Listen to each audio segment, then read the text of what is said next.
नमस्कार विद्यार्थी मित्रांनो, नीरज रेड्डीज आरंभ लर्निंग सेंटर मध्ये आपलं सर्वांचं सहर्ष स्वागत. विद्यार्थी मित्रांनो, आज आपण या ठिकाणी आपली संयुक्त गट ब पूर्व परीक्षा यातील 6वी टेस्ट नंबर 6 19 फेब्रुवारी 2022 या दिवशी बघत आहोत. आज आपण पेपर दिलाय आणि त्याचंच डिस्कशन आपण या ठिकाणी बघणार आहोत. मी प्राध्यापक स्वपन गंभीरे पुन्हा एकदा आपलं नीरज रेड्डीज आरंभ लर्निंग सेंटर मध्ये सहर्ष स्वागत करतो. चला तर विद्यार्थी मित्रांनो, आपल्याला आता इथं प्रश्नांचं एक्सप्लेनेशन किंवा डिस्कशन आपण या ठिकाणी बघणार आहोत. मित्रांनो, आतापर्यंत आपल्या 5 टेस्ट झाल्यात आणि आज आपण ही एक 6वी टेस्ट आपण या ठिकाणी बघतोय. याचा नक्कीच विद्यार्थी मित्रांनो त्याला फायदाही होतोय आणि येणाऱ्या आगामी परीक्षेमध्ये 26 तारखेची आपल्याला नक्कीच मदत सुद्धा आपल्याला त्याची होणार आहे. तर मित्रांनो, पहिला प्रश्न आपण पाहणार आहोत. 3 विधानं दिलेली आहेत, त्यापैकी आपल्याला योग्य नसलेली विधान ओळखायची आहेत. योग्य नसलेली म्हणजे चुकीचं विधान ओळखायचं आहे. बघा, पहिलं विधान काय, एखाद्या देशाची प्रमाण वेळ निश्चित करण्यासाठी रेखावृत्ताबरोबर अक्षवृत्तीय स्थान सुद्धा महत्वाचे आहे. म्हणजेच रेखावृत्त आणि अक्षवृत्त हे दोन्ही महत्वाचे आहेत असं म्हणतात. कशासाठी? वेळ ठरवण्यासाठी. तर हे विधान कसं आहे? चुकीचं आहे. कारण जेव्हा वेळ निश्चित करायची असते तेव्हा फक्त रेखावृत्ताच्या सहाय्याने आपण वेळ निश्चित करू शकतो. फक्त अक्षवृत्ताच्या सहाय्याने आपण एखाद्या ठिकाणचं हवामान निश्चित करू शकतो किंवा हवामानाचा अंदाज घेऊ शकतो. तर या दोघांचा उपयोग करून आपण एखाद्या देशाचे स्थान निश्चित करू शकतो. लक्षात आलं? त्यामुळे पहिलं विधान चुकीचं आहे. दुसरं विधान बघा, भारतीय प्रमाण वेळ ही 82.5 पश्चिम अशी निश्चित केली असून ते मुख्य रेखावृत्तापासून 5.5 तास पुढे आहे. हे दुसरं विधान बरोबर आहे. तर हे पश्चिम नसून पूर्व आहे. 82.5 पूर्व रेखावृत्त, मूळ ग्रीनिच जे रेखावृत्त आहे त्याच्या पूर्वेला, कारण भारत हा उत्तर आणि पूर्व गोलार्धात आहे, त्यामुळं पूर्व रेखावृत्त जे आहे 82.5 ती आपली प्रमाण वेळ आहे. त्यामुळं ब विधान सुद्धा चुकीचं आहे. त्यानंतर बघा, क दिले आपल्याला, भारतातील एकूण रेखावृत्तांची संख्या ही 30 आहे. तर ही 30 नसून 29 आहे. त्यामध्ये थोडंफार कन्फ्युजन होऊ शकतं. तर ही जवळपास 29, ही संख्या किती आहे? 29 आहे. त्यामुळं हे तिसरं स्टेटमेंट सुद्धा चुकीचं आहे. आणि यावरून आपल्याला विचारलंय योग्य नसलेली विधाने ओळखा, तर वरील सर्व विधाने योग्य नाहीत हे त्याचं उत्तर असेल, म्हणजेच पर्याय क्रमांक 3. दुसरा प्रश्न बघा, त्या ठिकाणी घडीच्या पर्वतात विविध प्रकारच्या खडकांची संरचना असते आणि खोल दऱ्या व उंच शंकू आकाराची ती शिखर असतात, बरोबर. घडीच्या पर्वताची निर्मिती टेन्साईल फोर्सेसमुळे होते, चूक. फक्त अ या ठिकाणी बरोबर आहे. तिसरं बघा, महाराष्ट्रातील पहिली अणुभट्टी या नावाने ओळखली जाते. कोणत्या? अप्सरा या नावाने. त्यानंतर मग पौर्णिमा 1, 2, 3 याही त्या ठिकाणी लक्षात ठेवायच्या आहेत. ध्रुव असेल, सायरस असेल, या सर्व अणुभट्ट्या त्या ठिकाणी लक्षात ठेवायच्या आहेत. त्यानंतर यांचं इयर सुद्धा मित्रांनो त्या ठिकाणी काय करायचंय? लक्षात ठेवायचं आहे. त्यानंतर बघा, खालीलपैकी कोणता वसाहतीच्या विकासाचा क्रम अचूक आहे? बघा, हा प्रश्न परीक्षेत सुद्धा आपल्याला येऊन गेलेला आहे मित्रांनो, एक्झाम मध्ये सुद्धा विचारलाय. तो तुम्ही त्या ठिकाणी लक्षात ठेवायचा आहे. काय म्हटलेत बघा, खेडे बरोबर. काय येणार सुरुवातीला?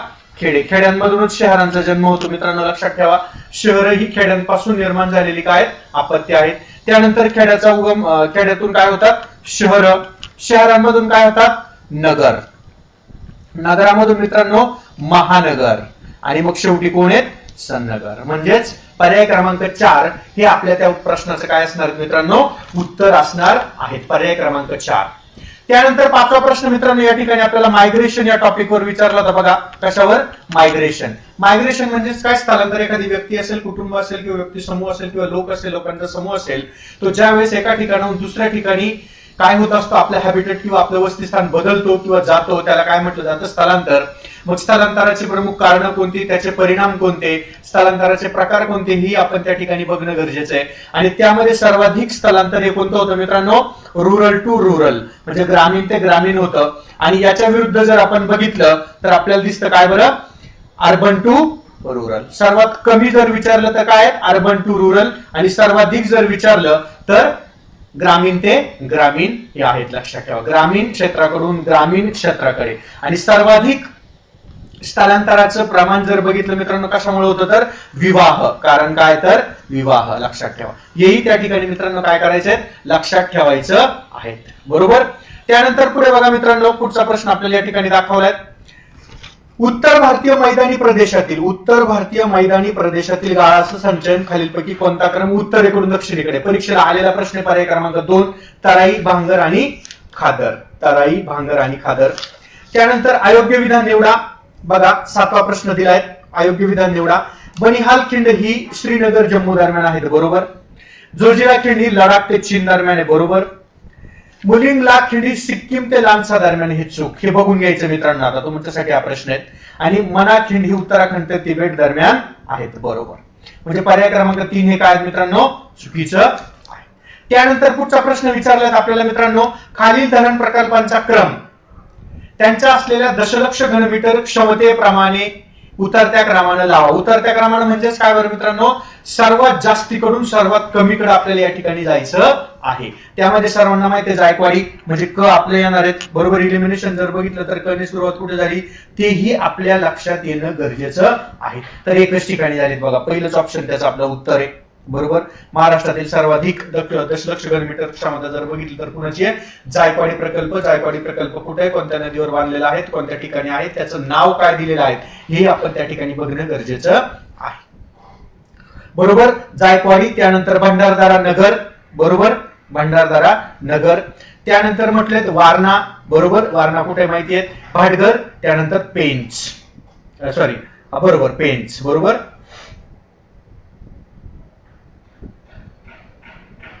सॉरी जायकवाडी, पेंच, वारणा, भाटघर आणि भंडारदारा हे त्याचं उत्तर आहे, पर्याय क्रमांक 1.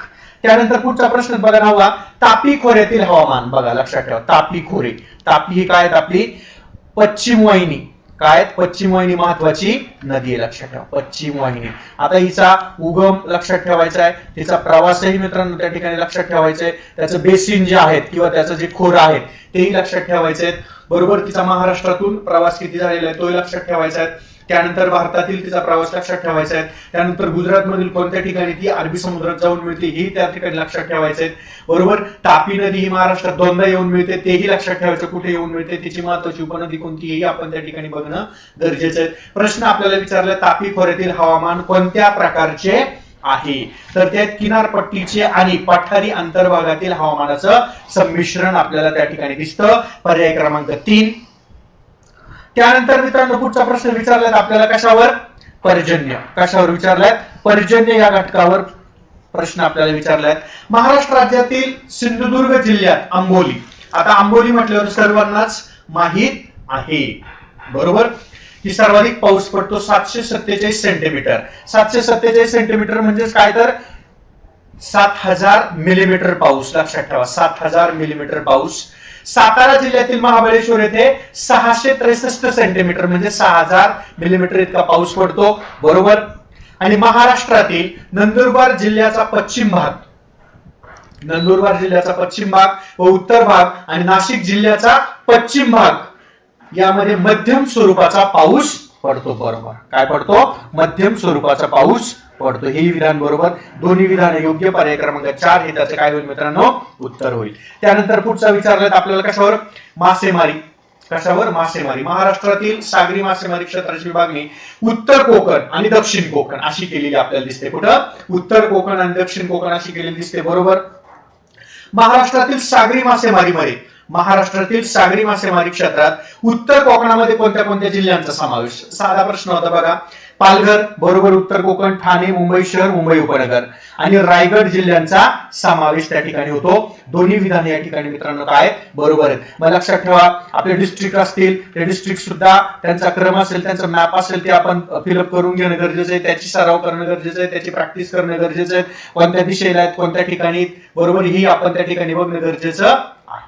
त्यानंतर पुढचा प्रश्न आपण बघणार आहे मित्रांनो, 12वा प्रश्न, विजेचा वापर आणि त्या अनुषंगाने जिल्ह्याचं असलेलं स्थान यांच्या जोड्या लाव. आता काही ठिकाणी लॉजिकल क्वेश्चन्स असतात, लक्षात घ्या, ते आपल्याला कळणं गरजेचं आहे. एक ठिकाणी विचारलेत बघा आपल्याला, दरडोई कृषीसाठी विजेचा सर्वाधिक वापर. आता कृषीसाठी ठाण्याला होईल का हो? नाही. बृहन्मुंबई नाही, रायगड नाही, काय असेल बरं? सांगली. काय असेल? सांगली. बघा दुसरा प्रश्न किंवा दुसरी जोडी बघा, आपली दरडोई कृषीसाठी विजेचा सर्वात जास्त वापर. दरडोई कृषीसाठी विजेचा सर्वाधिक किंवा सर्वात जास्त वापर. तर काय येईल मित्रांनो त्याचं? सांगली ही काय सांगली. मग त्याच्यावरून बघा ब चं IV कुठे दिले तुम्हाला, फक्त आपल्याला एकच ऑप्शन मध्ये दिसतं बघा, चौथ्या. तुम्हाला काही बघायची गरज नाहीये. म्हणजेच काय बरं, आपल्याला इलिमिनेशन मेथड वापरता आली पाहिजे. लक्षात ठेवा, इलिमिनेशन आपल्याला किंवा योग्य उत्तर किंवा अयोग्य उत्तर ही आपल्याला त्या ठिकाणी शोधता येणं गरजेचं आहे. बस काही बघण्याची तुम्हाला गरज नाही मित्रांनो. या ठिकाणी कोणताही ऑप्शन तुम्हाला बघण्याची गरज पडणार नाही. मग यावरून तुम्ही जाऊ शकता बघा, दरडोई घरगुती विजेचा सर्वात जास्त वापर हा होतो कुठं, बृहन्मुंबईमध्ये. त्यानंतर दरडोई औद्योगिक विजेचा सर्वात जास्त वापर होतो रायगडमध्ये. कुठं होतो मित्रांनो, रायगडमध्ये. आणि दरडोई कृषी साठा विजेचा सर्वात कमी वापर हा होतो ठाण्यामध्ये. पर्याय क्रमांक 4 हे त्याचं काय असेल मित्रांनो, उत्तर असणार आहे. काय असणार आहे, पर्याय क्रमांक 4 हे त्याचं मित्रांनो काय असणार आहे, उत्तर असणार आहे. त्यानंतर बघा पुढचा प्रश्न दिलात मित्रांनो आपल्याला या ठिकाणी. बघा कोणते विधान अयोग्य आहेत. मध्यवर्ती वाळवंट विभाग संशोधन केंद्र जोधपूर या ठिकाणी आहे. बरोबर, कुठे आहे, जोधपूर या ठिकाणी आहे. जोधपूर येथील या संशोधन केंद्रात वाऱ्याने होणाऱ्या धुकीचे प्रमाण यांचे संशोधन केले जाते. बरोबर. भारतामधील गुजरातमधील कच्छ या ठिकाणी या संशोधन केंद्राची शाखा आहे. चूक, क अयोग्य त्या ठिकाणी. त्यानंतर पुढचा प्रश्न दिला मित्रांनो बघा आपल्याला, उत्तरेकडून दक्षिणेकडे गेल्यास खालीलपैकी जलविद्युत केंद्रांचा लक्षात ठेवा. उत्तरेकडून दक्षिणेकडे म्हणजे वरून खाली यायचे मित्रांनो. लक्षात ठेवा, कुठून यायचे, वरून खाली. सर्वात खाली कोयना असेल का राधानगरी असेल, माहिती राधानगरी कोल्हापूरमध्ये. बरोबर. आणि कोयना कुठे आहेत आपल्याला, सातारा. बरोबर. मग अगोदर कोण आहेत बरं, सर्वात खाली कोल्हापूर म्हणजे राधानगरी.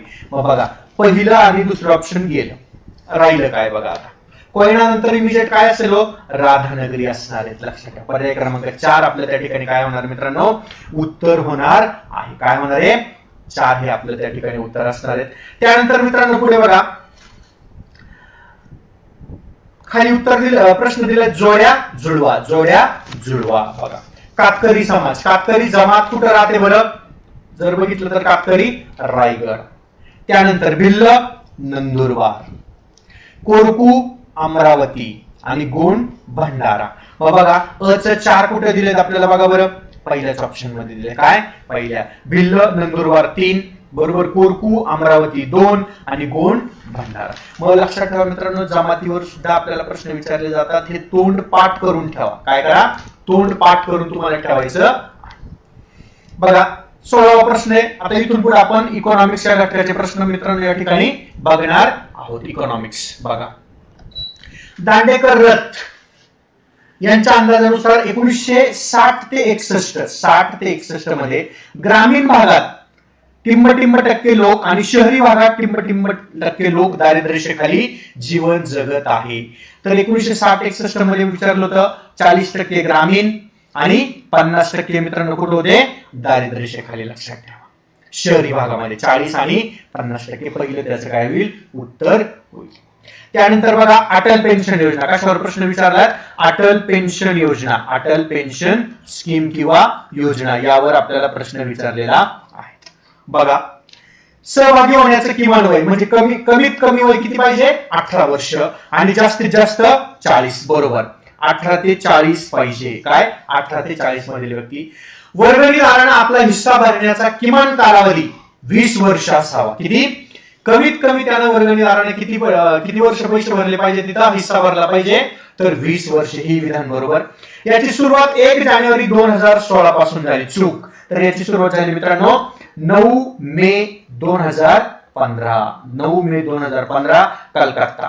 कुठून, कलकत्ता या ठिकाणापासून. लक्षात ठेवा, ही तारीख या ठिकाणी लक्षात ठेवायची, 9 मे 2015. आणि काय चुकीचं विचारलं होतं, तर पर्याय क्रमांक 4 हे त्या प्रश्नाचं काय होईल मित्रांनो, उत्तर होईल. त्यानंतर पुढे बघा मित्रांनो, नॅशनल सत्य विधान निवडा. काय विचारलं मित्रांनो आपल्याला, सत्य विधान निवडा. काय विचारले, सत्य विधान निवडा. बघा नॅशनल सॅम्पल ऑर्गनायझेशन NSO ची स्थापना 1950 मध्ये केली व पुनर्गठन 1970 मध्ये केलं. बरोबर. संस्थेच्या वार्षिक तकनिकी पुस्तिकेत सर्व सर्वेक्षणाच्या निकालांचा सारांश दिलेला असतो. चूक फक्त त्या ठिकाणी काय होईल, असत्य. पर्याय क्रमांक. त्यानंतर पुढे बघा मित्रांनो, भारताची लोकसंख्या व तिच्या वाढीच्या संदर्भात दोन विधानांपैकी कोणतं विधान योग्य आहे? लक्षात ठेवा, पॉप्युलेशन या घटकावर आपल्याला नेहमी काय केला जातो मित्रांनो, एमपीएससी ची प्री असू दे बरोबर, किंवा कंबाईन असू दे, किंवा इतर परीक्षा असू दे, आपल्याला नेहमी या घटकावर प्रश्न विचारली जातात. नेहमी काय केली जातात, या घटकावर आपल्याला प्रश्न विचारली जातात. दशकीय वाढीतील बदल टक्केवारी 1971 म्हणजे 61 ते 71 पासून सतत उणे राहिला. चूक. स्वातंत्र्य प्राप्तीनंतर 1961 मध्ये दशकीय वाढीतील बदल टक्केवारी सर्वात अधिक राहिला. कधी राहिला बरं? 61 मध्ये. कधी? 61 मध्ये. लक्षात ठेवा. म्हणून पहिलं स्टेटमेंट दुसरं वाचल्यानंतर काय ठरतं बरं? चुकीचं त्या ठिकाणी मित्रांनो ठरतं. बरोबर. ब सत्य. फक्त ब. पर्याय क्रमांक 2. त्यानंतर बघा मित्रांनो, पुढचा प्रश्न दिला होता आपल्याला, साधा प्रश्न होता, सर्वांना उत्तर त्याचं अपेक्षित येणं. भारतीय घटनेच्या, योग्य कथन ओळखा, भारतीय घटनेच्या कलम 141, 141, 145 मध्ये महालेखा परीक्षकाची पदाची तरतूद आहे. महालेखा परीक्षक म्हणजे कोण? CAG, CAG, controller auditor general. याची कलम आहेत आपल्याला 148 ते 151. लक्षात ठेवा, 148 ते 151. बरोबर. 1976 पूर्वी ते दोन्ही कामं करायचे. काय बरं? ऑडिट पण आणि अकाउंट पण. बरोबर. आता ते फक्त काय करतात? ऑडिट करतात 1976 नंतर. कारण अकाउंटिंग साठी कोण आणले बरं आता? सीजीए या पदाची निर्मिती केली 1976 मध्ये. लक्षात ठेवा, 1976 पूर्वी दोन्ही कामं त्यांना करायला लागायची. आणि 124 ते 147 पर्यंत कलम बघतो मित्रांनो आपण सुप्रीम कोर्ट. आणि 148 ते 151 मध्ये जर बघितलं तर कोण दिसतं आपल्याला? कॅग दिसतात. कोण दिसतात मित्रांनो? कॅग दिसतात. बरोबर. म्हणून पहिलं स्टेटमेंट या ठिकाणी चूक आहे. पहिलं स्टेटमेंट काय मित्रांनो? चूक. सर्वोच्च न्यायालयाच्या न्यायाधीशाच्या दर्जाप्रमाणे महालेखा परीक्षक पदाचा दर्जा व मुदत असते. बरोबर. फक्त कार्यपद्धती वेगळी असते. Otherwise all the remaining things are same. बरोबर. बाकीच्या सर्व गोष्टी काय असतात? समान असतात. फक्त ब बरोबर. अचूक ब बरोबर. पर्याय क्रमांक 2 त्याचं उत्तर. बरोबर. त्यानंतर 21 बघा, भारतात आर्थिक नियोजन शिस्त पद्धतीनं राबावं किंवा रुजावं यासाठी सर्वप्रथम प्रयत्नात येतात. बघा, भारतात आर्थिक नियोजन म्हणजे प्लॅनिंग इकॉनॉमी किंवा प्लॅनिंग हे शिस्तबद्ध पद्धतीनं रुजावं यासाठी सर्वप्रथम प्रयत्नात येतात श्री एम एन रॉय आणि विश्वेश्वरय्या दोन्ही. पण अ मध्ये म्हटलंय श्री एम एन रॉय यांचं पुस्तक प्लॅन्ड इकॉनॉमी फॉर इंडिया, तर ते एम एन रॉय यांचं नाही आहेत मित्रांनो, तर ते कोणाचं आहे? विश्वेश्वरय्या. आणि श्री विश्वेश्वरय्या यांचं 10 इयर पीपल्स प्लॅन हे कोणाचे आहेत बरं? M N Roy. म्हणून या ठिकाणी प्रश्न उलट पालट झालेत, म्हणून दोन्हीही चूक. 21 चं काय उत्तर येईल मित्रांनो? 4. पर्याय क्रमांक 4 हे आपलं त्याचं काय असणार आहे मित्रांनो? उत्तर असणार आहे. त्यानंतर पुढे बघा मित्रांनो, साधा प्रश्न पुढचा सुद्धा 22वा. देशाच्या आर्थिक बाबींवर नियंत्रण ठेवण्याचं काम कायदेमंडळाच्या कोणत्या समितीला करावं लागतं? तर आपल्याला माहिती आहे. बरोबर. ज्या 3 समित्या आहेत पार्लमेंटरी कमिटीज आपल्या. बरोबर. एकीमध्ये 30, दुसरीमध्ये 22, तिसरीमध्ये 22 इतकी सदस्य संख्या असते. त्यामध्ये कोण येईल मग? अंदाज समिती, लोकलेखा, सार्वजनिक उद्योग वरील सर्व. पर्याय क्रमांक 4. त्यानंतर पुढचा प्रश्न बघतोय मित्रांनो आपण 23. राष्ट्रीय उत्पन्न वाढलं की करांपासून मिळणारं उत्पन्न, राष्ट्रीय उत्पन्न वाढलं की करांपासून मिळणारं उत्पन्न आपोआप वाढत जातं, त्याला काय म्हटलं जातं? इंटरनल कन्व्हर्टेबिलिटी. कन्सेप्च्युअल प्रश्न लक्षात ठेवा. काय? कन्सेप्च्युअल प्रश्न आहे. काय म्हटलं जातं? अंतर्गत परिवर्तनीयता. पर्याय क्रमांक 3 हे त्याचं काय होईल मित्रांनो? उत्तर होईल. पुढचा प्रश्न बघा 24 नंबरचा. विदेश व्यापार महासंचालकांकडून निर्यात बंधू ही योजना कशासाठी वापरली जाते किंवा राबवली जाते? विदेश व्यापार महासंचालक म्हणजे आयजी. बरोबर. यांच्याकडून निर्यात बंधू ही योजना कशासाठी राबवली जाते? तर नवीन संभाव्य निर्यातदार घडवणे. बरोबर. सूक्ष्म मध्यम उद्योगांच्या उत्पादनातील रोजगार निर्मितीतील सामायिक महत्व लक्षात घेणं. दोन्ही पर्याय बरोबर. पर्याय क्रमांक 3 त्याचं काय होईल मित्रांनो? उत्तर होईल. बरोबर. त्यानंतर पुढचा प्रश्न बघा मित्रांनो.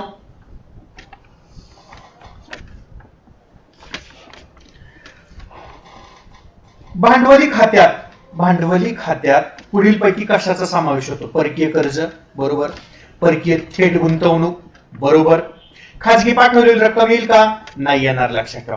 पोर्टफोलिओ गुंतवणूक पर्याय क्रमांक 2 त्याचं उत्तर. त्यानंतर पुढचा प्रश्न बघा मित्रांनो, 26 नंबरचा.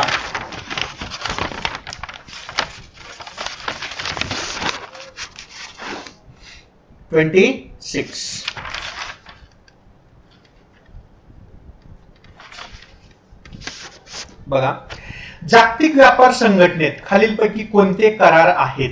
जागतिक व्यापार संघटना म्हणजे काय? WTO, वर्ल्ड ट्रेड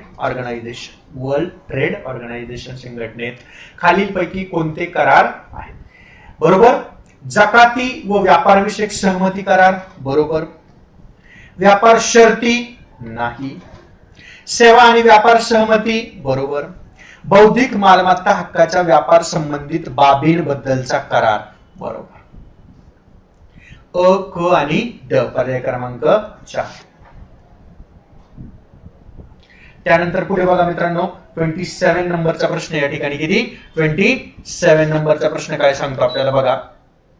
27 योग्य विधानं निवडायची आपल्याला किंवा सत्य विधानं बघायची आपल्याला. कोणती विधानं बरोबर आहेत बघा. आशिया पॅसिफिक आर्थिक सहकार्य संघटनेसंदर्भात याची स्थापना 1989 मध्ये झाली बरोबर. भारत हा एपेकचा संस्थापक सदस्य आहे, चूक नंतर झालेला आहे.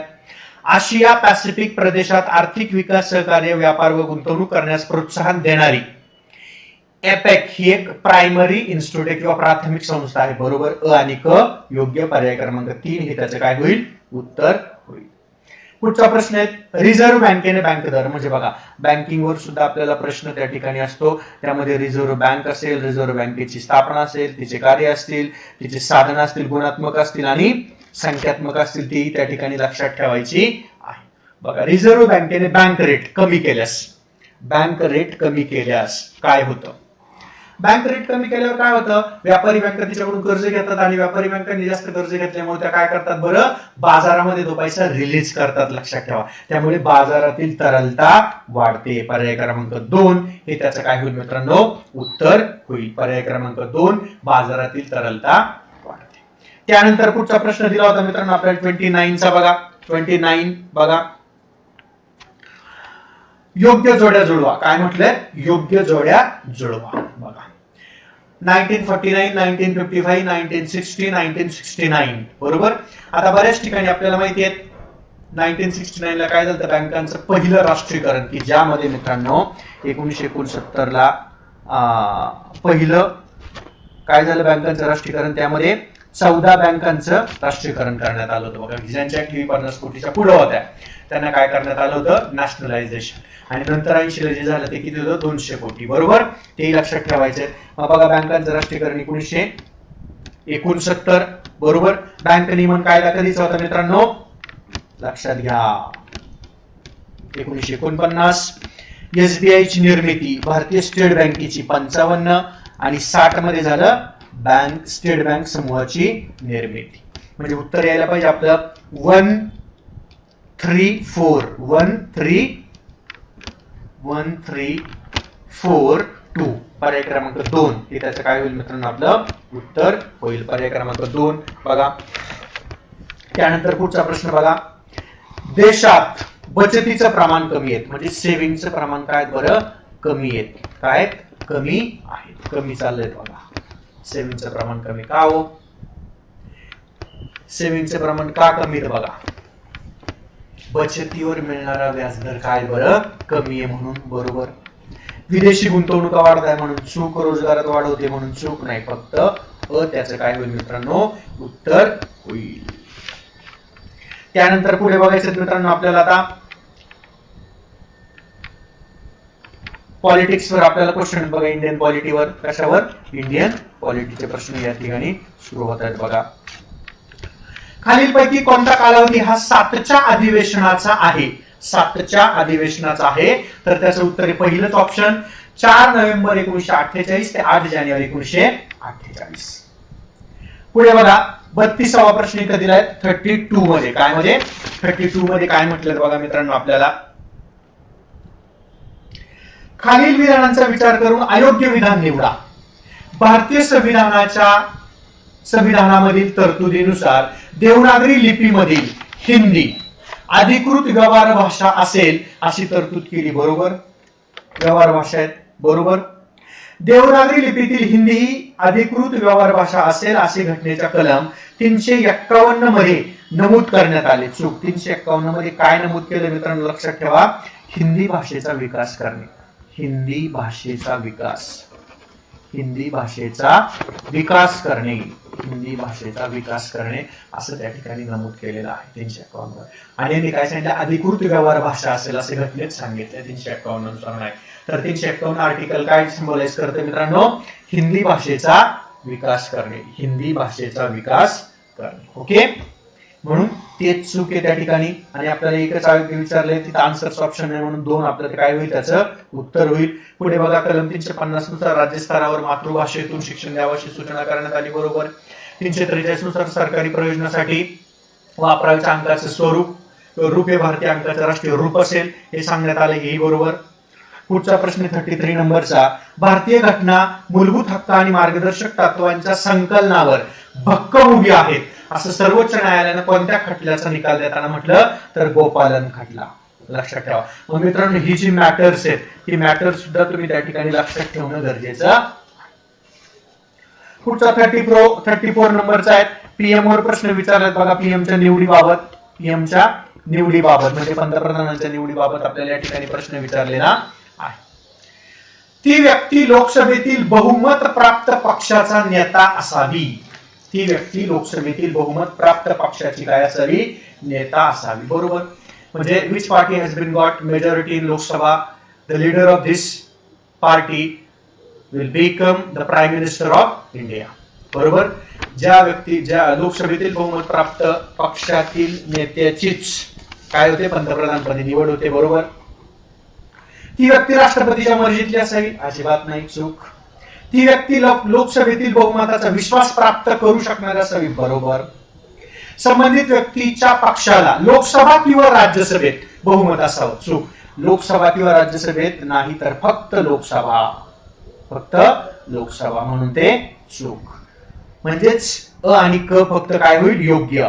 काय होईल, केवळ अ आणि क याबाबतच राष्ट्रपती विचार करतील. पर्याय क्रमांक 4 हे त्याचं काय होईल मित्रांनो, उत्तर होईल. त्यानंतर बघा, खालीलपैकी अयोग्य विधान ओळखा. देशातील सर्वात मोठा लोकसभा मतदारसंघ लडाख. बरोबर. सर्वात लहान लोकसभा मतदारसंघ चांदणी चौक. त्यानंतर लोकसंख्येनुसार देशातील सर्वात मोठा मतदारसंघ मलकागिरी. आणि पुढे म्हटले लोकसंख्येनुसार देशातील सर्वात लहान मतदारसंघ हा कोणता आहे. तर कोणता आहे मित्रांनो, म्हणजे आपलं उत्तर तेच चुकीचं असणार. लक्षात ठेवा. काय असणार आता, तर पहिले 3ही आपले त्या ठिकाणी बरोबर आहे, तर आपलं काय असणार आहे, तेच उत्तर त्या ठिकाणी मित्रांनो आता काय असणार आहे, चुकीचं असणार आहे. तर सर्वात लहान मतदारसंघ जर बघितला तर तो काय, फक्त लक्षद्वीप, म्हणून ते चूक. त्यानंतर बघा 36 नंबरचा प्रश्न मित्रांनो या ठिकाणी विचारला होता आपल्याला. भारताच्या अग्रक्रम तालिकेमध्ये 6व्या क्रमांकाचा अग्रक्रम कुणाला देण्यात आलेला आहे. बघा, तर कुणाला देण्यात आलेला आहे. मग त्यामध्ये कोण येईल बरं मित्रांनो, बघा, भारताचे सरन्यायाधीश आणि लोकसभा सभापती 1, 2 हाही अग्रक्रम 1, 2 नुसार तुम्ही त्या ठिकाणी लक्षात ठेवायचं मित्रांनो. यावर सुद्धा आपल्याला प्रश्न विचारला. त्यानंतर 37 नंबरचा प्रश्न आपण या ठिकाणी बघतोय बघा. अयोग्य विधान ओळखा. 1 जानेवारी 2002 पासून भारतीय ध्वज संहिता लागू करण्यात आली. बरोबर.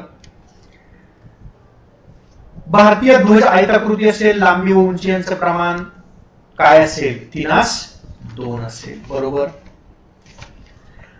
भारताचा राष्ट्रध्वज हा तिरंगी असून, तिरंगी म्हणजे काय मित्रांनो, वरती दिलेत आपल्याला केशरी. बरोबर. नंतर पांढरा. बरोबर. नंतर हिरवा. मित्रांनो हे प्रतीक लक्षात ठेवा. केशरी हे कशाचं प्रतीक आहे मित्रांनो? साहस, धाडस, शौर्य, लक्षात ठेवा. बरोबर. त्यानंतर पांढरा हे कशाचं प्रतीक आहे? शुद्धता आणि शांतता, शुद्धता आणि शांतता. आणि जे हिरवं ते काय आहेत? कृषी विकास आणि धवल क्रांती, धवल क्रांती. बरोबर. भारताचा राष्ट्रध्वज हा तिरंगी असून त्यात 25 आरे असलेल्या निळ्या रंगाचं चक्र आहे. 25 नाही मित्रांनो, तिथे किती आहे? 24. किती आहे? 24. म्हणजे ते चुकीचं आहे आपलं. आणि चौथं ऑब्विस बरोबर असणार आहे. संयुक्त राष्ट्राच्या ध्वजाबरोबर राष्ट्राचा ध्वज लावण्यात येईल तेव्हा तो राष्ट्रीय ध्वजाच्या कोणत्याही बाजूस लावला तरी चालेल. बरोबर. त्यानंतर पुढचा प्रश्न बघतो मित्रांनो आपण. 38 नंबरचा बघा. 38 नंबरचा प्रश्न काय सांगतो आपल्याला?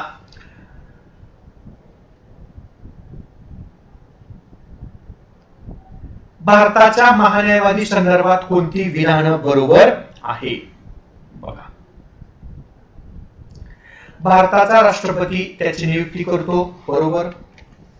सर्वोच्च न्यायालयाचा न्यायाधीश होण्याची पात्रता त्याच्याकडे असली पाहिजे.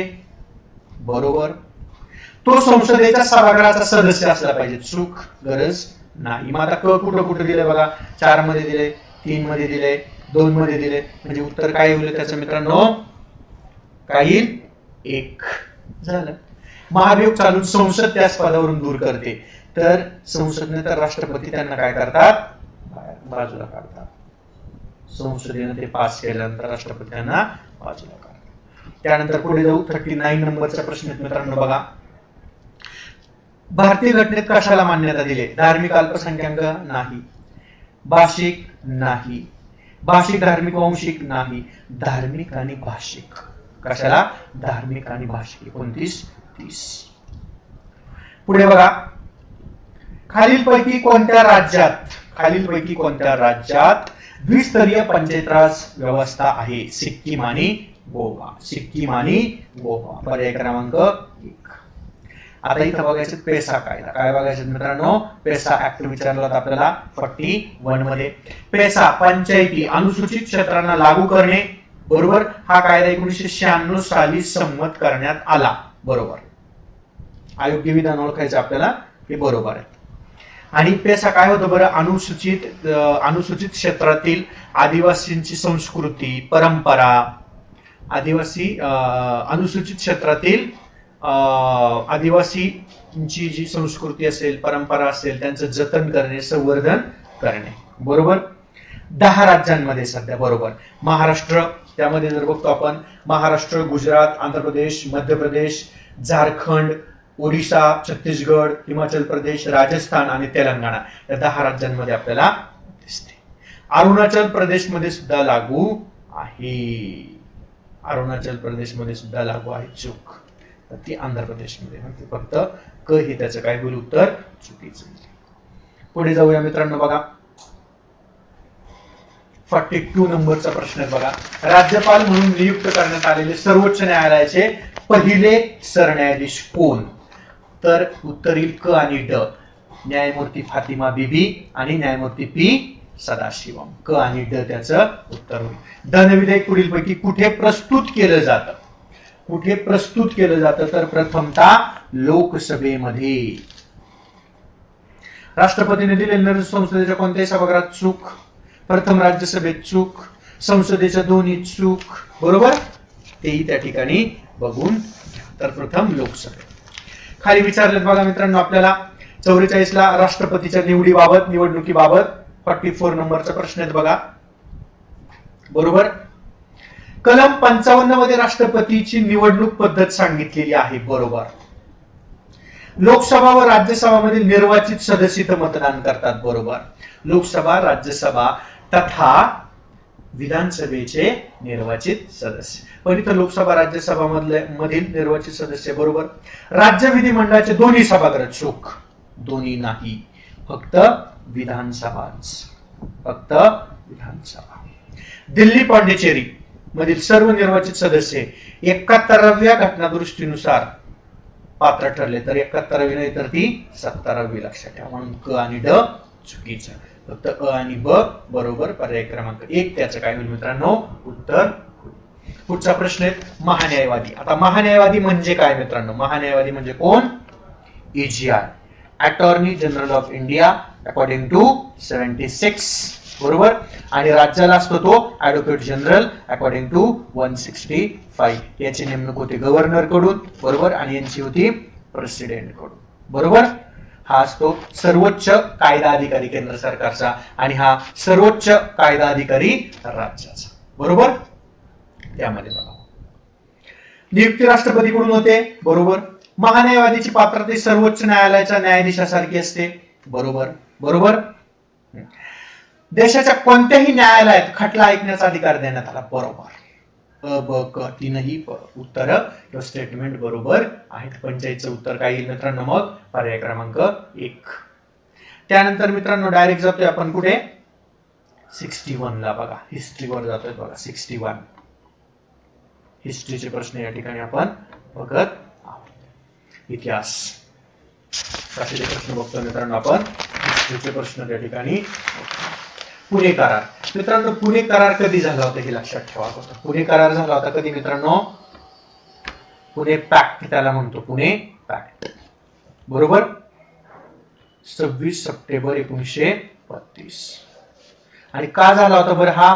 कारण कम्युनल अवॉर्ड म्हणजे जातीय निवाडा जाहीर झाल्यामुळे, जातीय निवाडा जाहीर झाला आणि त्यामध्ये अस्पृश्यांना स्वतंत्र मतदारसंघ देण्यात आला होता. काय? स्वतंत्र मतदारसंघ देण्यात आला होता. आणि गांधीजींना ते मान्य नव्हतं. स्वतंत्र मतदारसंघाची मागणी त्यांनी फेटाळली होती. परंतु रॅमसे मॅकडोनाल्ड याने राऊंड टेबल मिटिंग झाल्यानंतर 3 राऊंड टेबल मिटिंग झाल्या आणि त्यानंतर काय केलं होतं? त्यांनी जातीय निवाडा जाहीर केला आणि त्यानुसार 16 सप्टेंबर, बरोबर, सॉरी इथं 24 सप्टेंबर आहे मित्रांनो, लक्षात ठेवा. 26 सप्टेंबर नाही तर 24 सप्टेंबर, 24 सप्टेंबर, बरोबर. त्यांनी जातीय निवाडा जाहीर केला होता आणि 24 सप्टेंबर 1932 ला पुणे पॅक्ट झाला. हा कुणामध्ये झाला होता? Doctor B.R. आंबेडकर आणि महात्मा फुले. कुणामध्ये? Doctor B.R. आंबेडकर आणि महात्मा फुले यांच्यामध्ये तो झालेला आपल्याला दिसतो, बरोबर. मग त्यामध्ये काय झालं? पुणे करारानुसार स्वतंत्र मतदारसंघ हे रद्द केलं आणि त्याच्याऐवजी काय सांगितलं? 148 जागा देण्यात आल्या. अस्पृश्यांसाठी 148 जागा ठेवण्यात आल्या.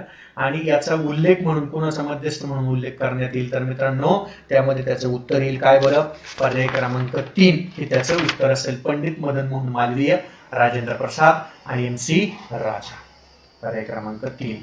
मग मित्रांनो या ठिकाणी बघा तुम्हाला राऊंड टेबल मीटिंग असतील त्याही तुम्हाला त्या ठिकाणी लक्षात ठेवायच्या. राऊंड टेबल मीटिंग असतील 3, बरोबर. त्याला कोण कोण उपस्थित होतं त्यावर प्रश्न असतो. त्याची तारीख पण लक्षात ठेवायची. त्यामध्ये काय झालं, कोणती पक्ष भारतातून गेली होती तेही तुम्ही त्या ठिकाणी लक्षात ठेवायचं आहे. त्यानंतर 62 चा प्रश्न दिलाय बघा या ठिकाणी. 1917 साली आणि बेझंट यांच्यावर खटला दाखल करण्यात आला व अटक झाली, बरोबर. श्री राजगोपालचारी यांनी त्यांच्या निषेधार्थ नाईटहूड पदवीचा त्याग केला होता. चूक. अस बरोबर परंतु ब चूक. पर्याय क्रमांक 4. त्यानंतर 65 बघा. 63 बघा. 63 मध्ये काय म्हटलं मित्रांनो आपल्याला? मॉर्ले मिंटो सुधारणा. मॉर्ले मिंटो कधीच आहेत बरं? 1909. आणि 1909 नंतरच ठरलं होतं की प्रत्येक 10 वर्षांनी काय करायचं बरं? कायद्याचं मूल्यमापन करायचं, बरोबर का नाही? मग 1909 मधला मॉर्ले मिंटो, 1919 मधला मॉन्टेग्यू चेम्सफोर्ड. पण याच्या अगोदरच काय आलं? सायमन कमिशन आलं होतं, लक्षात ठेवा, बरोबर. मग मॉर्ले मिंटो सुधारणांनी सांप्रदायिक तत्वांवर विभक्त मतदारसंघ निर्माण केले, बरोबर. आणि विभक्त मतदारसंघाच्या रूपानं सांप्रदायिकत्वादास एक भक्कम आधार मिळाला होता. दोन्ही विधानं बरोबर आहेत. ब हे अच स्पष्टीकरण. 64 पण विचारलेत. खिलाफत कमिटीचं सदस्य कोण कोण होतं? खिलाफत कमिटीचं सदस्य कोण कोण होतं? तर त्यामध्ये बघा मित्रांनो शौकत अली, मोहम्मद अली, कनाही, डई नाही, मौलाना आझाद, अजमल खान आणि हसरत मोहानी. पर्याय क्रमांक 2 त्याचे उत्तर होईल. त्यानंतर 65 बघा मित्रांनो या ठिकाणी. 65 व्यक्तिगत सत्याग्रहाचे उद्देश खालील विधानांमधून ओळखा. व्यक्तिगत सत्याग्रहाचे उद्देश खालील विधानांमधून ओळखा. चळवळ खालच्या पातळीपर्यंत पोहोचवणे, बरोबर. शेवटच्या घटकापर्यंत पोहोचवणे, बरोबर. शेवटच्या घटकापर्यंत पोहोचवणे. सौम्य प्रमाणात चालवणे, बरोबर. भारतीयांच्या तीव्र भावना व्यक्त करणे आणि भारतीयांच्या मागण्या शांततेनं मान्य करण्याची संधी ब्रिटिश सरकारला देणे. चारही पर्याय. व्यक्तिगत सत्याग्रहाचे ऑब्जेक्टिव्ह काय होते किंवा पर्पज काय होता, तर तो काय, ही चारही पर्याय. पुढचं 66 नंबर दिलात आपल्याला. 66 बघा, शेतकरी आंदोलन आणि त्याची वर्ष दिलीत मित्रांनो. शेतकरी आंदोलन आणि त्याची वर्ष. बिजुली आंदोलन झालं 1913 बरोबर. चंपारण्य माहिती आहेत 1917 निळ कामगारांसाठी. जंगल सत्याग्रह 1931 आणि तेभागा आंदोलन झालं होतं मित्रांनो 1946 मध्ये. म्हणून 4 हे त्या ठिकाणी काय येईल, तुमचं चुकीची जोडी येईल. त्यानंतर बघा, 3 टायगर्स ऑफ बॉम्बे. मुंबईचे त्रिमूर्ती म्हणून कुणाचा उल्लेख करण्यात येतो, तर त्यामध्ये कोण कोण आहेत मित्रांनो? केटी तेलंग. कोण आहेत? केटी तेलंग, फिरोजशाह मेहता आणि बद्रुद्दीन तय्यबजी. पर्याय क्रमांक 4 हे त्याचं काय होईल मित्रांनो? पुढचा प्रश्न 68 नंबरचा बघा. ऑगस्ट 1917 मध्ये मॉन्टेग्यू चेम्सफोर्डची घोषणा. बरोबर. आता बऱ्याच मित्रांना कन्फ्युजन असेल की 1919 असेल बाबा मॉन्टेग्यू चेम्सफोर्ड, पण तो तेव्हा ऍक्ट आहे. 1917 मध्ये मित्रांनो मुळे काय केलं, त्याची अनाउन्समेंट केली होती, हे त्या ठिकाणी लक्षात ठेवायचे. मग 1917 मध्ये त्याची घोषणा आणि होम रूल चळवळीमुळे जनतेमध्ये असंतोष पसरत होता. दोन्ही विधानं बरोबर आहेत. अ व ब दोन्ही विधानं बरोबर असून ब हे अच योग्य स्पष्टीकरण आहे. म्हणूनच मॉन्टेग्यू चेम्सफोर्डची घोषणा करण्यात आली होती. पर्याय क्रमांक 1. त्यानंतर बघा 69 नंबरचा प्रश्न आहे. 69 योग्य पर्याय निवडा. नेपाळमध्ये शिवाजी क्लबचे कार्यकर्ते हनुमंतराव कुलकर्णी यांच्या सहकार्याने काकासाहेब खाडिलकर यांनी बंदुका तयार करण्याचा कारखाना काढण्याचा प्रयत्न केला. बरोबर. आणि काकासाहेब खाडिलकरांच्या बाजूने नेपाळच्या पंतप्रधानांनी निर्वाळा दिला, म्हणून तिथे इंग्रज काय करू शकले नाही, बरं, कारवाई करू शकले नाही. दोन्ही विधानं बरोबर. पर्याय क्रमांक 3. त्यानंतर बघा 17वा प्रश्न आहे. हिंदुस्थान सरकारच्या 1935च्या कायद्याची पार्श्वभूमी म्हणजे 1935चा कायदा मागील कोणत्या कायद्यांवर विसंबलेला आहेत किंवा बनवलेला आहेत? बरोबर का नाही? कशावर तो बनवलेला आहे? मोडीमन समिती आणि तिचा अहवाल 1924 बरोबर. Nehru report 1928, Simon commission 27, barrister जिनांचे मुद्दे बरोबर. वरीलपैकी सर्व. त्यानंतर बघा 71 नंबरचा प्रश्न मित्रांनो या ठिकाणी. 71 सविनय कायदेभंगाची चळवळ सुरू करण्याचं तत्कालीन कारण काय? सविनय कायदेभंग माहितीये, मिठाचा सत्याग्रह आपण केला होता, त्याला आपण हे म्हणतो बघा सीडीएम. काय म्हणतो? CDM, civil disobedience movement. 1930 ला आपण चालू केली ती. 12 मार्च 1930 ला दांडी येथे आपली लोक निघाली गांधीजींबरोबर त्यांच्या अनुयायी 78 डेलिगेट्स वर विथ महात्माजी गांधी बरोबर. आणि 5 एप्रिलला पोहोचले. 6 एप्रिल 1930 ला त्यांनी काय केलं? मूठभर मीठ उचलून मिठाचा कायदा मोडला. बरोबर. तरी कशासाठी केलं होतं लक्षात ठेवा. नेहरू रिपोर्ट ब्रिटिशांनी लागू केला नव्हता म्हणून चूक. मिठावरील कर जागतिक आर्थिक मंदीमुळे चूक. ब्रिटिश सरकारनं गांधीजींच्या 11 मागण्या फेटाळून लावल्या. त्यानंतर पुढे जाऊ 72 ला.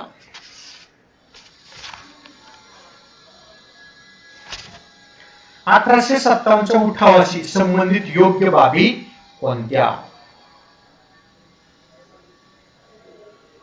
72 ब्रिटिशांच्या आर्थिक नीतीचा भारतावर खालीलपैकी कोणता परिणाम झालेला नव्हता असं म्हटलंय. झालेला नव्हता. कुटीर उद्योगांचा ऱ्हास झाला होता. ग्रामीण कर्जबाजारीपणात वाढ झाली होती. दुष्काळाची तीव्रता कमी झाली का? नाही. शेतीचं व्यापारीकरण झालं का? नाही. पण काय परिणाम झाला नव्हता? तर तीव्रता कमी झाली आणि शेतीचं व्यापारीकरण पण झालं. म्हणजे क आणि ड त्याचं उत्तर होईल. क आणि ड. 1857च्या उठावाशी संबंधित योग्य बाबी कोणत्या? योग्य बाबी कोणत्या? लक्षात ठेवा. बघा, 1857च्या उठावाशी संबंधित योग्य बाबी कोणती? 1857चा उठाव संपूर्ण भारत सहभागी झाला होता? नाही, काहीच प्रदेश फक्त. 1857च्या उठावात महाराष्ट्रात तुरळक ठिकाणी उठावाचं लोन पसरलं, बरोबर, संपूर्ण महाराष्ट्र नव्हता. एकूण लोकसंख्येपैकी फक्त 10% लोक सहभागी झाले, बरोबर. आणि या 1857च्या उठावात उत्तर भारतातील मुस्लिम समाज मोठ्या संख्येनं सहभागी झाला, बरोबर. आणि उत्तर भारतामध्येच मित्रांनो त्याचं काय होतं बरं, लोन पसरलेलं होतं. म्हणूनच तिथं नंतर आपण बघतो पुढे काय बरं, 201 असं प्रमाण केलं युद्ध सैनिकांचं, 2 भारतीय आणि 1 ब्रिटिश. तोही काय बरं, शस्त्रधारी. लक्षात ठेवा, तोही शस्त्रधारी. म्हणून ब क ड बरोबर पर्याय क्रमांक. त्यानंतर पुढे बघा 74 मित्रांनो, 74 खाली दिलेल्या संघटनांचा त्यांच्या स्थापनेनुसार क्रमांक लावा किंवा कालानुक्रमे लावा. आता इंडियन असोसिएशन हिची स्थापना झाली मित्रांनो 1876 मध्ये. आणि स्थापना केली कोणी? सुरेंद्रनाथ बॅनर्जी. कोणी केली होती? सुरेंद्रनाथ बॅनर्जी आणि आनंद मोहन बोस. पुन्हा सार्वजनिक सभा 1870 मध्ये स्थापना झाली. त्याची स्थापना मित्रांनो केली होती महादेव गोविंद रानडे आणि गावा जोशी आणि एस.एच. चिपळूणकर. मद्रास महाजन सभा 1884 सगळ्या मिळून त्यामध्ये आलेल्या, लक्षात ठेवा, बरोबर का नाही? कोणत्या? या बाकीच्या 3. आणि बॉम्बे प्रेसिडेन्सीची स्थापना झाली मित्रांनो सर्वात शेवटी 1885 ला. त्यामध्ये कोण कोण होतं बरं? कोण कोण होतं बघा, मेहता, के.टी. तेलंग, बद्रुद्दीन तय्यबजी. कोण होतं? फिरोजशाह मेहता, के.टी. तेलंग आणि बद्रुद्दीन तय्यबजी. मग याहून लक्षात येईल मित्रांनो सुरुवातीला असेल कोण बरं? पुन्हा सार्वजनिक सभा, बरोबर, 1 नंबरला.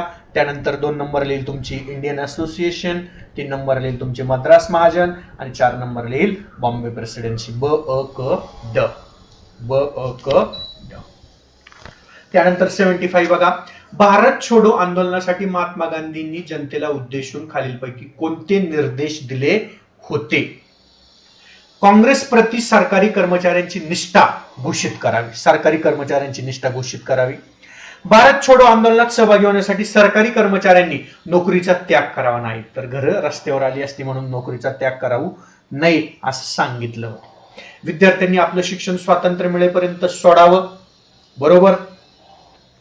आणि शेतकऱ्यांनी कर न भरावा, परंतु यामध्ये जमीनदारांना त्यांना पाठिंबा असावा. अ क ड. पर्याय क्रमांक 2 आपलं त्याचं काय होईल मित्रांनो? उत्तर होईल.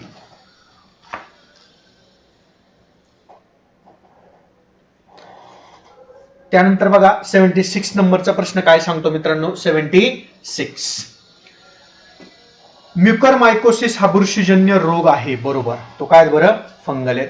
आणि त्याच्या या दुर्मिळ बुरशीजन्य आजारांचा संसर्ग तोंड अथवा नाकाद्वारे होतो, बरोबर. अयोग्य असून ब हे त्याचं योग्य ते स्पष्टीकरण आहे. पर्याय क्रमांक 3 त्याचं उत्तर होईल. त्यानंतर बघा 70 नंबरचा प्रश्न आहे मित्रांनो. काय? 70 नंबरचा प्रश्न आहे. त्या ठिकाणी करंट अफेअरचे प्रश्न आपण सुरू केले. 77 महाराष्ट्र राज्यातील 50व अभयारण्य कन्हाळगाव परिसरात. महाराष्ट्र राज्यातील 50व अभयारण्य, लक्षात ठेवा, 15th सँक्च्युरी कन्हाळगाव परिसरात 4 डिसेंबर 2020 रोजी घोषित करण्यात आलं. तर हे अभयारण्य कोणत्या जिल्ह्यातील? तर ते चंद्रपूर जिल्ह्यातील. कुठलं? चंद्रपूर जिल्ह्यातील आहे. त्यानंतर पुढे बघा मित्रांनो, मिशन इंद्रधनुष हे अभियान केंद्रीय आरोग्य आणि कुटुंब कल्याण विभागांतर्गत चालवलं जातं, बरोबर. बरोबर.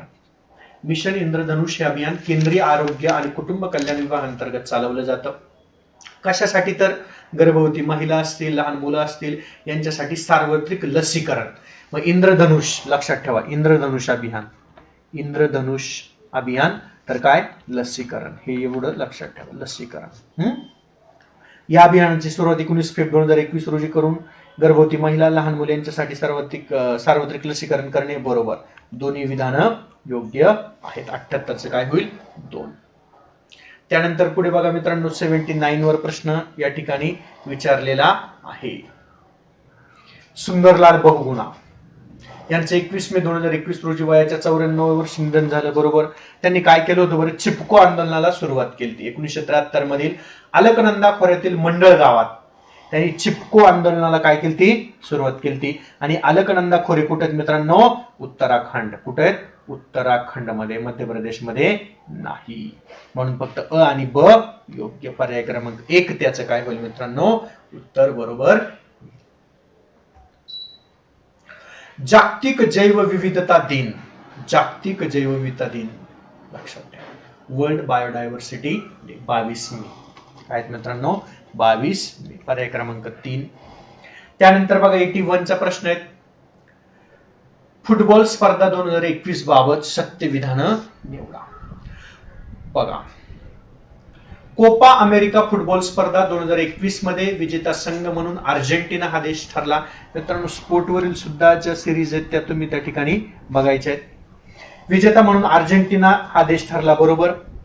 आणि कोपा अमेरिका फुटबॉल स्पर्धा 2021 मध्ये गोल्डन बॉल पुरस्कार लिओनेल मेस्सी या खेळाडूला मिळाला. ही दोन्ही विधान या ठिकाणी बरोबर आहे. त्यानंतर 82 बघा, भारताच्या PSLV-C polar satellite launch vehicle C5 या प्रक्षेपणाने 28 फेब्रुवारी 2021 रोजी ब्राझीलच्या अमेझोनिया 1 आणि इतर 18 उपग्रहांचं यशस्वी प्रक्षेपण केलं. बरोबर. आणि PSLV-C51 या प्रक्षेपकानं श्रीहरिकोटा येथील सतीश धवन अवकाश केंद्रावरून उड्डाण केलं. दोन्ही विधानं बरोबर. पर्याय क्रमांक 4 त्याचं उत्तर. त्यानंतर 83 नंबरचा प्रश्न बघा मित्रांनो. 83 आंतरराष्ट्रीय रेंजर पुरस्काराबाबत अचूक विधान. अचूक म्हणजे काय हो? राईट स्टेटमेंट आपल्याला त्या ठिकाणी ओळखायचे. Right statement. आंतरराष्ट्रीय रेंजर पुरस्काराचं स्वरूप 25,000 अमेरिकी डॉलर आहेत. तर 25,000 नाहीये तर किती मित्रांनो? ते 10,000 अमेरिकी डॉलर. आंतरराष्ट्रीय रेंजर पुरस्काराची सुरुवात 2018 मध्ये 2020 मध्ये करण्यात आली. आणि आंतरराष्ट्रीय रेंजर पुरस्कार 2021 चा रेंजर पुरस्कार एकूण 10 व्यक्तींना मिळालेला आहे. बरोबर. काय? बरोबर आहे. आणि आपल्या इथे मिळाल्यात कोणाला बरं? सुंदरम सतीश. सुंदरम सतीश यांना तो मिळालेला आहे. बरोबर. तामिळनाडू मधील ते रेंज ऑफिसर. त्यानंतर पुढचा प्रश्न. आता या ठिकाणी जर बघितलं तर अ आणि ब दोन्ही चुकीचे मित्रांनो. फक्त क च योग्य आहेत बघा. म्हणून पर्याय क्रमांक 1 त्याचं काय होईल? उत्तर होईल. 83 उत्तर येईल मित्रांनो. पर्याय क्रमांक 1. 84 बघा, भारताच्या केंद्रीय जल आयोगाचे अध्यक्ष राजेंद्र कुमार जैन. आणि महाराष्ट्र अर्थसंकल्प 2021-22 नुसार खालीलपैकी कोणत्या जिल्ह्यात शासकीय काय ते शासकीय वैद्यकीय महाविद्यालयाची परवानगी देण्यात आली नाही? तर कुणाला दिलेत मित्रांनो? सिंधुदुर्गला दिलेत, रत्नागिरीला दिलेत, उस्मानाबादला दिलेत. तर कुणाला दिलेले नाहीयेत मित्रांनो? सॉरी, रत्नागिरीला दिलेले नाही. सिंधुदुर्ग, उस्मानाबाद आणि रायगड. मग त्याचं उत्तर येईल रत्नागिरी. पर्याय क्रमांक 2. मग अशा पद्धतीने मित्रांनो आपली करंटची प्रश्न त्या ठिकाणी आपण बघितलेली आहेत. बरोबर. त्यानंतर मित्रांनो आपल्याला पुढे जायचं आहे. मॅथ रिजनिंगचा आपल्याला शेवटचा टप्पा या ठिकाणी बघायचा आहे. आणि यामध्ये 15 पैकी आपल्याला 13 प्लस आपली उत्तर बरोबर आली पाहिजे मित्रांनो. किती?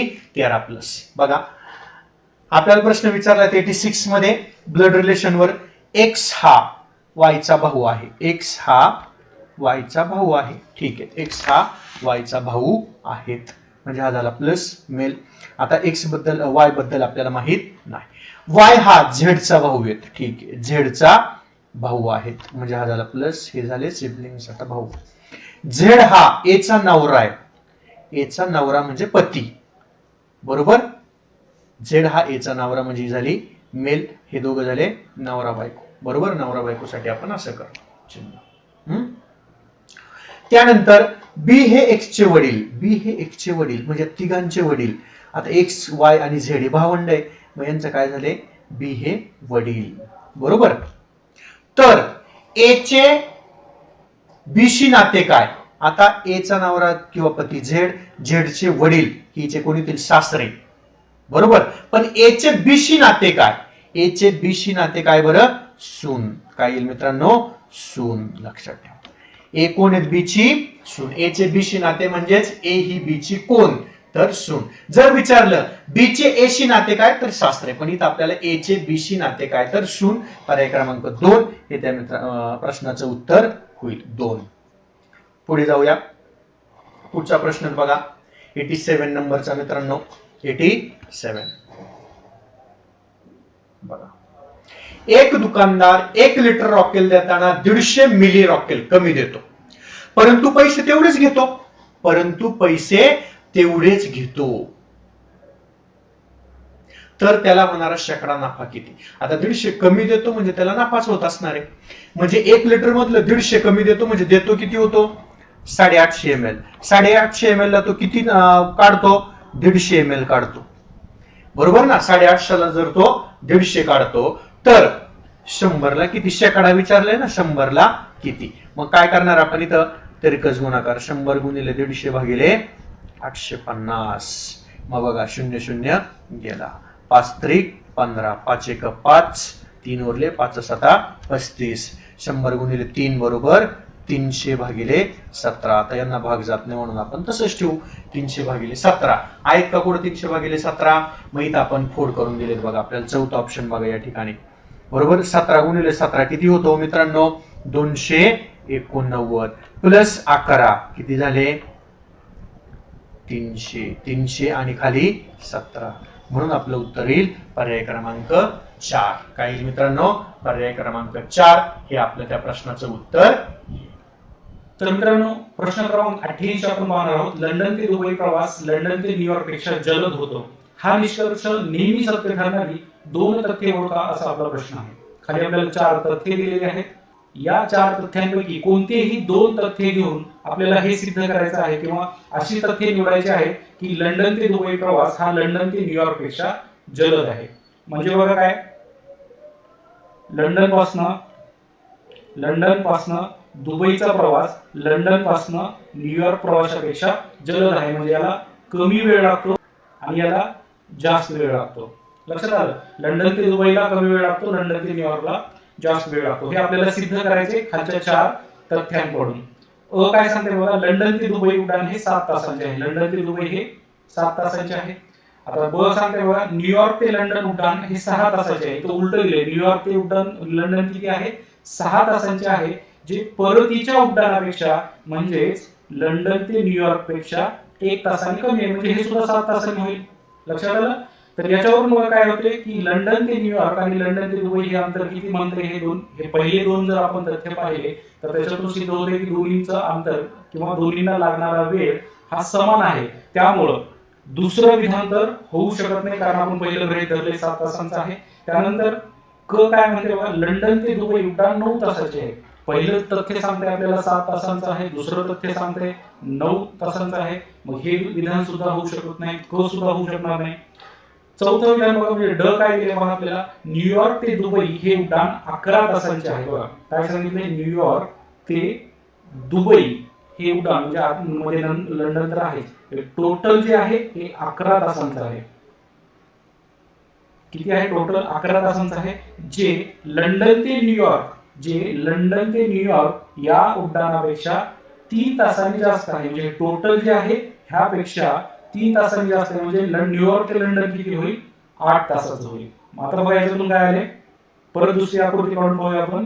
न्यूयॉर्क ते लंडन हे 8 तासांचं आलंय आणि लंडन ते दुबई हे 7 तासांचं आलंय. लक्षात आलं? पहिलं स्टेटमेंट काय सांगितले, लंडन ते दुबई 7 तास, आणि चौथं स्टेटमेंट आपल्याला सांगते न्यूयॉर्क ते लंडन हे 8 तास आहे. याचाच अर्थ दुबईला जाण्यासाठी न्यूयॉर्कला जाण्यापेक्षा वेळ हा कमी लागतो. यावरून पर्याय क्रमांक 1 अ आणि ड हे आपलं उत्तर असणार आहे. बघा विद्यार्थी मित्रांनो, 89 नंबरचा प्रश्न बघतोय. नीता शाळेतून तिच्या घरी 2.5 किलोमीटर प्रति तास 2.5 आणि 12 मिनिटं उशिरा पोहोचते. 12 मिनिटं उशिरा पोहोचते. एके दिवशी तिने 4 किलोमीटर प्रति तास वेगाने सुरुवात केली आणि 15 मिनिटं लवकर पोहोचली. तर तिची शाळा घरापासून किती किलोमीटर दूर आहे हे दर्शवणारी संख्या निवडा. मास्टर्स काय करतो आपण? वेगांचा गुणाकार भागिले वेगांची वजाबाकी इंटू वेळेतील फरक भागिले 60. बरोबर. मग या ठिकाणी बघा आता खाली घेऊ आपण वेगांची वजाबाकी 2.5 2.5 बरोबर वजा 4 इंटू वेळेतील फरक 15 आणि 12 27 डिवाइड बाय 60. मग खाली येईल 2.5 इंटू 4 खाली 4 मधून अडीच गेले 1.5 इंटू 27 डिवाइड बाय 60. ते आहे तसं ठेवलं. आता पॉईंट काय केला मित्रांनो आपण इथला काढून टाकला. बरोबर पॉईंट काढून टाकला. बरोबर आणि खाली 1.5 घेऊ आपण आहे तसं. मग बघा या ठिकाणी काय करता येईल आपल्याला 3 5 15 बरोबर 3 9 27 पुन्हा 5 1 5 5 25 बरोबर. त्यानंतर बघा 5 1 5 5 12 60 बरोबर. मग झालं वरती इथं 3 3 चौक 12 3 3 9 परत 4 4 गेले राहिलं काय हो 3 म्हणजे किती किलोमीटर असेल 3 किलोमीटर इतकं अंतर असेल. 3 किलोमीटर मित्रांनो इतकं अंतर असेल. बरोबर.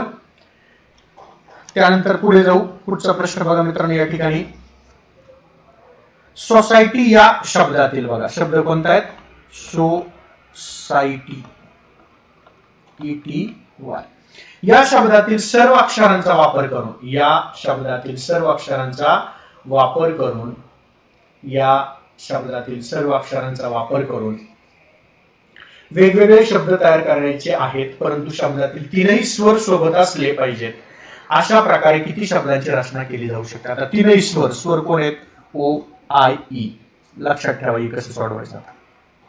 बघा सगळी शब्द किती मित्रांनो यामध्ये 7 शब्द किती 7 बघा आणि 3 स्वर एकत्र इथं बरोबर 1 3 4 5 6 आणि 7.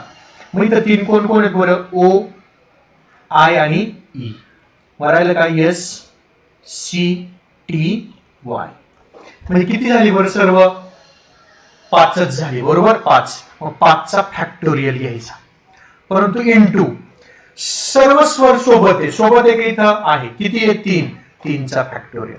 मग 5चा फॅक्टोरियल किती येतो बरं मित्रांनो 5 इंटू 5 इंटू 4 इंटू 3 इंटू 2 5 चौक 20 20 त्रिक 60 60 दुने 120 इंटू 3चा फॅक्टोरियल मित्रांनो 3 दुने 6 मग किती येईल बरं 6 0 0 6 दुने 12 चले 1 6 1 6 1 7 720 किती येईल मित्रांनो मग 720 इतका 720. आपल्याला या प्रश्नाचं उत्तर होईल मित्रांनो 720. त्यानंतर पुढे जाऊ मित्रांनो बघा पुढचा प्रश्न दिलाय आपल्याला घड्याळात सकाळचे 8 वाजले बघा घड्याळ काढून घ्या बरोबर. इथं तुमचे 12 6 3 9 7 8 4 5 1 2 9 10 किती वाजलेत म्हटले तर बघा 8 वाजले असता किती वाजले असता मित्रांनो 8 वाजले असता बघा 8 वाजले असता बरोबर 8 वाजले असता. हा तास काटा आहे आणि हा काय मित्रांनो आपला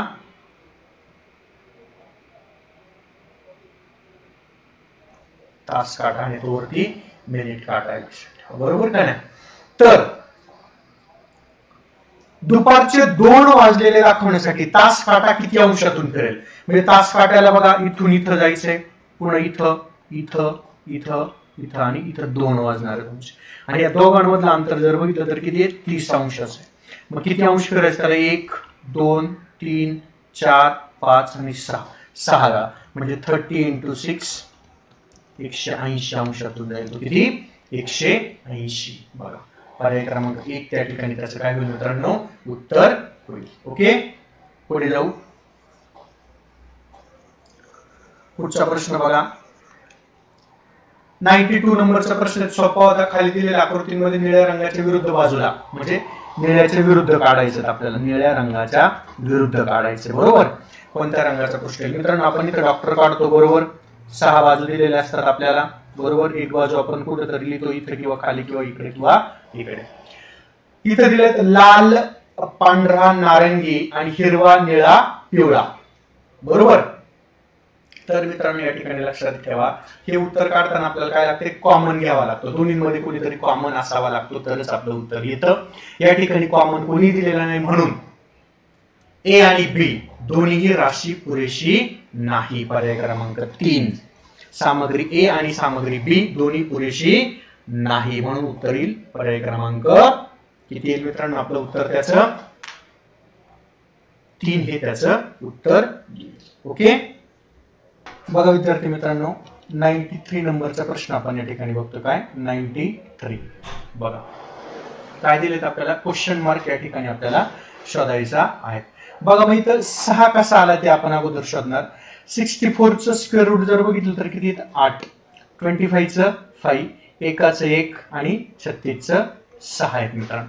मग या ठिकाणी काय केलं बघा, समोर असणारे जे आहेत त्यांची बेरीज केली. 8 अधिक 5 बरोबर 13 आणि त्यानंतर 6 अधिक 1 बरोबर 7 आणि या दोघांची वजाबाकी केली मित्रांनो. किती? 13 तून 7 गेले 6, तसे इथं 6 आले. किती आले?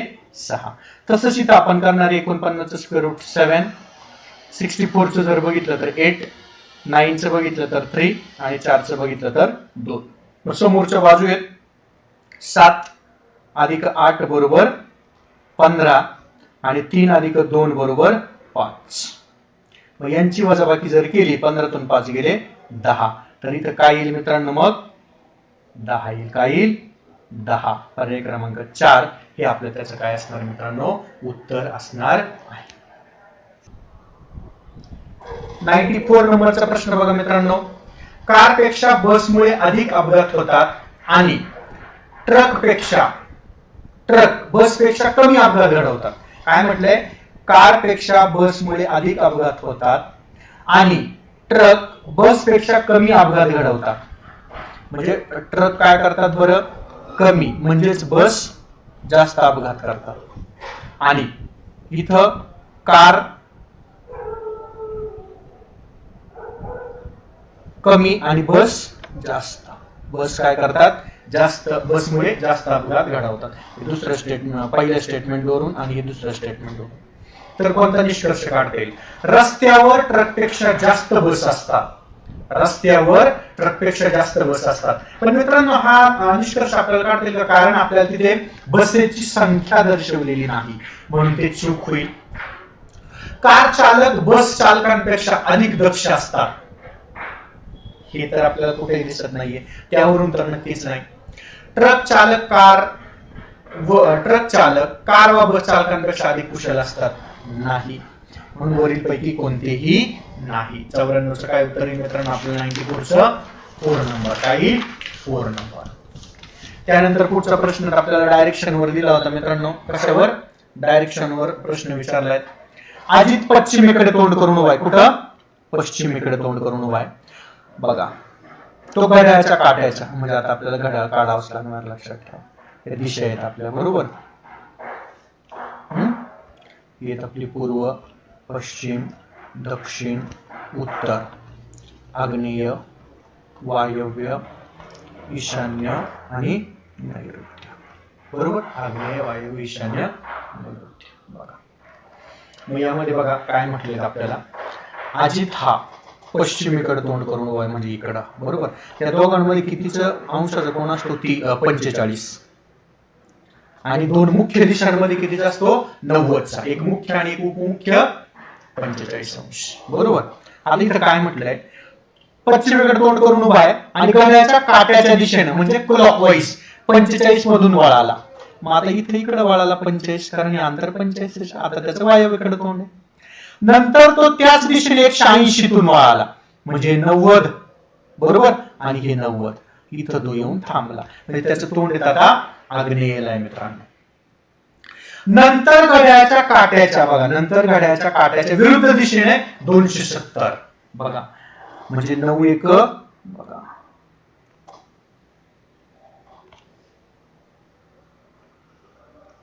म्हणजे आता बघा या ठिकाणी घड्याळाच्या काट्याच्या विरुद्ध दिशेने म्हटलंय आता. बरोबर? आता तो म्हणजे काय करणार बरं? इथून इथे आहे ना, आता तो 270 म्हणजे बघा 9 बरोबर. थांबा, इथे एक काढायचं राहिला आपला दिशा. 9 तो आला इथं. विरुद्ध दिशेने म्हटलं 9 18 आणि 9 27. इथं तो थांबला, म्हणजे इकडे त्याचं तोंड आहे आता, लक्षात ठेवा. तर त्याचं तोंड आता कोणत्या दिशेला दिसतं मित्रांनो आपल्याला? नैऋत्य. कोणत्या? नैऋत्य. पर्याय क्रमांक 4 त्याचं काय होईल? उत्तर होईल. पर्याय क्रमांक 4. ओके, क्लॉकवाईज अँटी क्लॉकवाईज बघायचे. पुढे बघा, पुढचा प्रश्न दिला मित्रांनो आपल्याला. सिलोलिझम मोरे सर्व शिक्षक डॉक्टर्स आहेत. म्हणजे बघा, सर्व शिक्षक हे काय? डॉक्टर आहेत. डॉक्टर्स. सर्व डॉक्टर्स इंजिनियर. सर्व डॉक्टर्स इंजिनियर. इंजिनियर. आणि सर्व इंजिनियर्स विद्यार्थी. हे सर्व इंजिनियर्स विद्यार्थी. हे कसं वाचतो आपल्याला माहिती आहे. वरून खाली येताना आता काही विद्यार्थी इंजिनियर आहेत, काही इंजिनियर डॉक्टर आहेत, काही डॉक्टर्स शिक्षक. बरोबर. बघा आता निष्कर्ष बघा. काही विद्यार्थी शिक्षक आहेत, काही विद्यार्थी शिक्षक आहेत, काही विद्यार्थी शिक्षक आहेत. बरोबर. काही, सर्व नाही. सर्व डॉक्टर्स विद्यार्थी आहेत. हे सर्व मध्ये डॉक्टर्स विद्यार्थी आहेत. बरोबर. काही इंजिनियर शिक्षक आहेत. बरोबर. काही इंजिनियर शिक्षक आहेत. सर्व डॉक्टर शिक्षक आहेत. नाही, काहीच डॉक्टर शिक्षक आहेत, पण सर्व शिक्षक डॉक्टर्स आहेत. काही डॉक्टर शिक्षक आहेत, मग सर्व डॉक्टर शिक्षक आहेत. चूक. मग बघा, फक्त एक सत्य नाही, फक्त दोन नाही, एक किंवा दोन नाही, 4 वगळता सर्व सत्य. बरोबर. 4 वगळता सर्व सत्य. पर्याय क्रमांक 4. त्यानंतर पुढचा प्रश्न बघा मित्रांनो, साधा प्रश्न होता 96 नंबरचा. बघा, एक्स वाय, एक्स ची किंमत दिली 11, वाय ची दिली 9, तर एक्स स्क्वेअर. बघा, एक्स स्क्वेअर म्हणजे काय होईल? 11चा वर्ग. 11चा वर्ग 121 मायनस 9चा वर्ग 81 डिवाइड बाय. बरोबर. डिवाइड बाय एक्स वजा वाय असे केले. मग 11तून 9 गेले 2. बरोबर. मग इकडे किती येतात बघा, 121 मधून 81 गेले. 121 मधून किती गेले? 81 गेले. किती राहिले? 40 भागिले 2. मग किती येईल? 2 दुणे 40, 20. उत्तर येईल आपलं काय मित्रांनो? 96 2. आणि हा जो पुढचा प्रश्न विद्यार्थी मित्रांनो मुद्दा मी तुमच्यासाठी ठेवलेला आहे 97 नंबरचा, तो तुम्ही सॉल्व्ह करायचा आहे. त्याचं उत्तर आहे पर्याय क्रमांक 4, पण तो तुम्ही सॉल्व्ह करायचा. ओके, पुढे जाऊया आपण 98 ला. 98 नंबरचा प्रश्न बघा. 4 बहिणींच्या 5 वर्षांपूर्वीच्या वयाची बेरीज 80. म्हणजे बघा, 5 वर्षांपूर्वी 4 बहिणी. किती? 4 बहिणी आहेत. 4 बहिणी म्हणजे किती झालं? 80. वयांची बेरीज किती होती? 80. प्लस आज किती असेल बघा, आज 5 वर्षापूर्वीच आहे नाही, म्हणजे 5 वर्षांनंतर आज बघतोय आपण. आज म्हणजे प्रत्येकीची 5-5 वाढली. अशा किती बहिणी होत्या या? 4. 5 चोक 20. म्हणजे आज वय किती असेल यांचं सर्वांचं मिळून? 100 असेल. 100 वर्ष. 100 वर्ष. आता काय म्हटलंय बरं? 15 वर्षानंतर त्यांच्या वयांची बेरीज. 15 वर्षानंतर म्हणजे प्रत्येकीचे किती किती वाढलेले असतील? 15 वर्ष. किती बहिणी आहेत? 4. म्हणजे किती वय वाढलेलं असेल? 60. आणि ऑलरेडी आज किती बरं? 100. आणि हे 60. म्हणजे 100 अधिक 60 बरोबर किती वय असेल यांचं 15 वर्षानंतर? चौघींचं 160. किती असेल मित्रांनो? 160 वर्ष असेल. वयांची बेरीज किती असेल? 160. पुढे जाऊ. पुढे बघा 99 नंबरचा प्रश्न बघा मित्रांनो. फर्निचरच्या 3 वस्तूंची सरासरी किंमत. 3 वस्तू म्हणजे ए, बी, सी यांची सरासरी किंमत किती बरं? 15,000 रुपये. किती? 15,000. म्हणजे सगळ्यांची मिळून किती होईल? 45,000.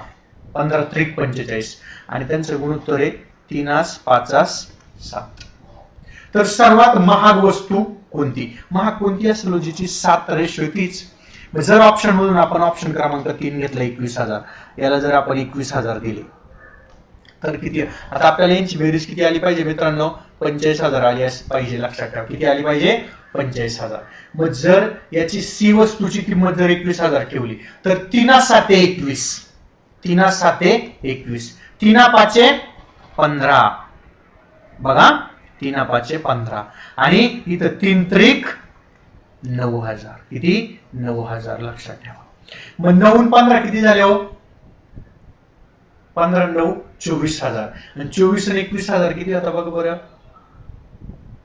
45,000. म्हणजे घेतलेला ऑप्शन आपण सर्वात महागडं 21,000 हे बरोबर आहे पर्याय क्रमांक 3.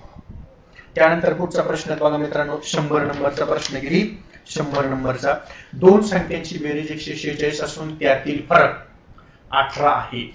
साधं होतं, 82 आणि 64. किती? 82 आणि 64 यांची बेरीज किती येते बघा बरं. 4 आणि 2 6, 6 आणि 12 आणि 13 14, 146 बरोबर. आणि फरक 18 आहे का? 18 बघा बरं.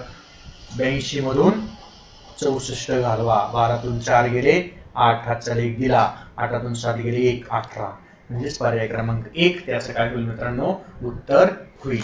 मग अशा पद्धतीने विद्यार्थी मित्रांनो आज आपण या टेस्टचं काय केलेलं आहे? डिस्कशन केलेलं आहे. काही विद्यार्थी मित्रांना काही शंका असतील तर ते आपल्या युट्यूब चॅनलला किंवा चॅट बॉक्सवर किंवा पर्सनल सुद्धा भेटू शकतात, विचारू शकतात, सजेस्ट करू शकतात. ओके, अशाच पद्धतीने आपला प्रतिसाद त्या ठिकाणी राहू द्या. धन्यवाद.